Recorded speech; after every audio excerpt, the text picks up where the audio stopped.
అన్నారు ఇప్పుడు యాక్సిడెంటల్ గా అర్థమైందా? అక్కడ తొక్కిసలాట్లో జరగలేదండి ఇది, అర్థమైందా? ఇక్కడో న్యాయం అక్కడో న్యాయం చేయడానికి అది తొక్కిసలాట్లో జరిగితే పోనీ ఆ కోణంలో తీసుకుందాం.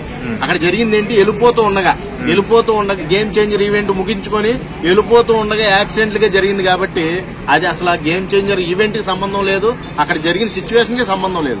దాన్ని కూడా రాజకీయ కోణంలో తీసుకొని ఈ ప్రతిపక్ష నేతలు ఏం చేస్తున్నారంటే బురద జల్లుతున్నారు. అది తప్పండి. అది జరిగిన సిచ్యువేషన్ అక్కడే జరిగింది అనుకోండి, ఈవెంట్ లోనే రాజమండ్రి ఎక్కడైతే ఈవెంట్ పెట్టారో అక్కడే జరిగింది అనుకోండి, అవును అక్కడే జరిగిందని ఏలెత్తి చూపించినా మేము సహించేవాళ్ళం. దాన్ని ఒక ఆదర్శంగా తీసుకుని దానికి ఏం చేయాలి, నెక్స్ట్ ఏం చేయాలి అని ఒక ఆలోచన ఉండేది. కాబట్టి ఇక్కడ జరగని సిచ్యువేషన్ కూడా ఆ గేమ్ చేంజర్ కు ముడేసి అక్కడ నుంచి వస్తున్నారు. వాళ్ళు అసలు గేమ్ చేంజర్ ఈవెంట్ నుంచే వచ్చారో లేకపోతే గేమ్ చేంజర్ ఈవెంట్ నుంచి వెళ్తున్నారో తెలియదు ఎవరికి. అయినప్పటికీ కూడా దాన్ని వాడుకున్నారో, దానికి కూడా ఎటువంటి ఇబ్బంది లేకుండా జనాల ద్వారా, జనాల అభిమానం ద్వారా వీళ్ళందరూ కూడా ఎదిగారు. కాబట్టి ఖచ్చితంగా వాళ్ళకి న్యాయం చేయాలి. ఏమైనా సరే మనం వదిలిపెట్టకూడదు. ఏ చిన్న సమస్య అయినా సరే ముందుని న్యాయం చేయడానికి డిప్యూటీ సీఎం ముందుకు వెళ్తాడు, మీ అందరికీ తెలిసిందే. కాబట్టి ఇలాగా ప్రతి సమస్య మీద పోరాటానికి ముందుండే వ్యక్తి ఇలాంటి చిన్న చిన్న సమస్యలను కూడా పట్టించుకోకుండా ఏం వదలడం. ఖచ్చితంగా అది ఎలా జరిగింది, ఏ సిచ్యువేషన్ లో జరిగింది, వాళ్ళు ఎక్కడి నుంచి ఎక్కడికి వెళ్తున్నారో, ఎక్కడికి వచ్చారు, గేమ్ చేంజర్ ఈవెంట్ కి వస్తే వచ్చారు, అన్ని లొకేషన్ చూస్తే అర్థమవుతుంది మనకి. కాబట్టి ప్రతి విషయాన్ని కూడా నెగిటివ్ గా చూడకుండా ఒక యాక్సిడెంట్ జరిగింది అన్నారు మీరే, ఆ యాక్సిడెంటల్ గా చూస్తే మంచిది.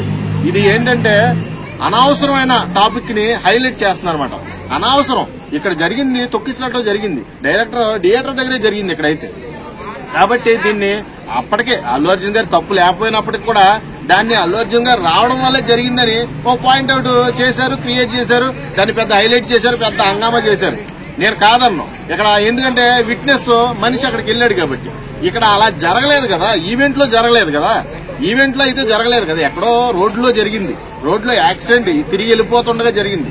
అక్కడికే పవన్ కళ్యాణ్ గారు పదే చెప్పారు, బాబు ఇంతమంది క్రౌడ్ ని చూస్తుంటే నాకు భయం వేస్తుంది, మీ మీద బాధ్యత ఇంకా పెరిగింది, నాకు మీ అభిమానాన్ని నేను కాపాడుకుందాం అనుకుంటున్నాను, మీరు జాగ్రత్తగా ఇంటికి ఈవెంట్ అవగానే జాగ్రత్తగా ఇంటికి వెళ్ళండి అని పదే నోట్ కింద ఒక డిస్క్లైమర్ లాగా వేసి మరి పదే చెప్పి మరి వాళ్ళని మోటివేట్ చేసి అక్కడ మాట్లాడారు. ఆ విధానంలో చూసుకుంటే ఖచ్చితంగా ఎవరి మిస్టేక్ జరగలా. అక్కడ జరిగిన అన్ఫార్చునేట్ సిచ్యువేషన్లు కూడా ఈ మధ్యన ఏం చేస్తున్నారంటే సోషల్ మీడియాలో దాన్ని క్రియేట్ చేస్తున్నారు. రామ్ చరణ్ చంపేశాడు, లేకపోతే డిప్యూటీ సీఎం గారే కారెట్ గుద్దేశాడు. ఈ తమ్నైల్స్ అన్ని కూడా ఎలా ఉంటాయంటే వాళ్ళకి సంబంధం లేని విషయాన్ని కూడా తీసుకెళ్లి వాళ్ళని ముద్దాయిలా నిలబెడతా ఉంటే అది కొంచెం జీర్ణించుకోవడం కష్టంగా ఉంది. కాబట్టి ఏ సిచ్యువేషన్ అయినా సరే ఒక పొలిటికల్ యాంగిల్లో చూడకుండా అక్కడ జరిగిన సిచ్యువేషన్, ఇద్దరు ప్రాణాలు పోయినాయి, ప్రాణాలకు విలువ లేదబ్బా. ప్రాణాలు పోయిన వాళ్ళ గురించి మాట్లాడట్లేదు, వాళ్ళ బాధను తెలుసుకోవట్లేదు, వాళ్ళ తల్లిదండ్రులు శోకాన్ని ఎవడో అర్థం చేసుకుంటలేదు. అవన్నీ వదిలేసి ఏంటి అక్కడ జరిగింది గేమ్ చేంజర్ ఈవెంట్ల వల్ల, ఈవెంట్ లోనే జరిగింది. అసలు ఈవెంట్ బయట జరిగినా గానీ ఈవెంట్ లోనే జరిగింది. గేమ్ చేంజర్ కోసం వచ్చి ఇద్దరు ప్రాణాలు పోగొట్టేసుకున్నారు. అది ఎంత దారుణమైన మాటలంటే వాళ్ళు ఏ సిచ్యువేషన్ లో జరిగిందో కూడా ఎవరికి తెలియదు. అయినప్పటికీ కూడా ఆ ఈవెంట్ లోనే కలుపుతారు దాన్ని తీసుకెళ్లి. ఎందుకంటే అక్కడ main chief guest Pavan Kalyan గారు కాబట్టి, డిప్యూటీ సీఎం గా ఉన్నాడు కాబట్టి పెద్ద ఎవరిని పట్టించుకోడు, లెక్క చేయడు అన్నట్టుగా వాళ్ళ నోటుకు వచ్చినట్టు మాట్లాడుతున్నారు. ప్రతి మనిషిని పట్టించుకున్నాడు కాబట్టి అక్రమ రవాణాను నిలిపేశాడు, గిరిజన గ్రామాలను బాగు చేస్తున్నాడు. ఆల్రెడీ అభివృద్ధి పదంలో ముందుకు ఎలా తీసుకెళ్లాలో ప్రభుత్వాన్ని సాయశక్తిలో పోరాడుతున్నాడు. కాబట్టి మీరు అర్థం చేసుకుని మాట్లాడి కొద్దిగా తెలివితో ఆలోచిస్తే అక్కడ జరిగిన సిచ్యువేషన్ ని వేరే కోణంలో చూడకుండా, పుష్ప కోణంలో చూడకుండా కొంచెం అక్కడ జరిగిన యాక్సిడెంట్ రూపంలో చూసి వాళ్ళ బాధని కొంచెం వ్యక్తపరిస్తే వాళ్ళ కుటుంబాలు సంతోషిస్తాయి. గానీ మీరు ఇలాగా పొలిటికల్ గా రాజకీయాలుగా బురద జల్లేద్దాం, మనకి ఏం పాయింట్లు దొరకట్లేదు, వీళ్ళు చూస్తుంటే ప్రభుత్వాన్ని బాగా లీడ్ చేస్తున్నారు, చాలా బాగా అభివృద్ధి చేస్తున్నారు, నెక్స్ట్ మనం రామేమో, ఏదన్నా పాయింట్ దొరికితే దాన్ని పట్టుకుని ఏలాడదాం. ఇప్పుడు పాయింట్ దొరికింది, ఇద్దరు మనిషిని చంపేశాడు గేమ్ చేంజర్ ఈవెంట్ లో, ఇద్దరు మనిషిని చంపేశాడు.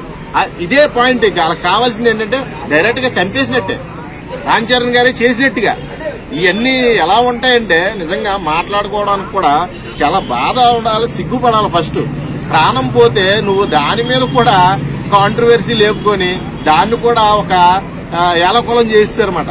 ఒక మనిషికి ఇచ్చే వాల్యూ, ఒక చావుకి వాల్యూ లేదు ఈ రోజుల్లో.